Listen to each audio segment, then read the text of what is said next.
ইলিশ মাছের তেল দিয়ে কাঁকরোল ভাজি রেসিপি।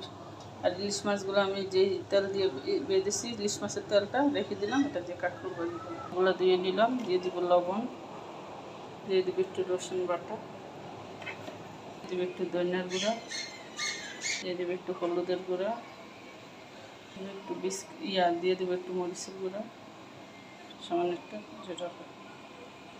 সবশেষে সামান্য একটু তেল দিয়ে মশলাগুলোর সাথে ভালো করে কাঁকরোলগুলো মেখে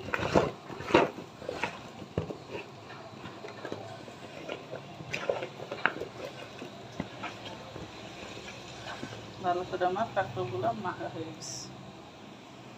মাখানো কাঁকরোলগুলো দিয়ে দিব,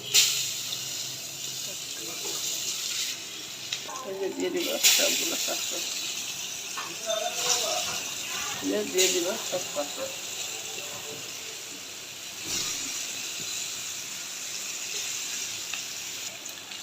সবগুলো কাঁকরোল দিয়ে দিলাম।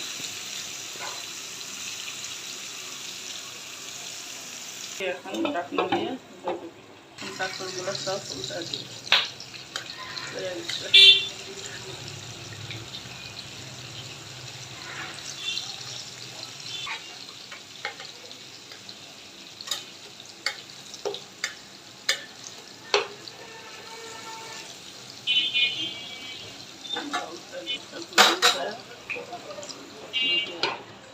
ঢাকনা খুলে দেবো, কাঁকরোলগুলো নামিয়ে নিই।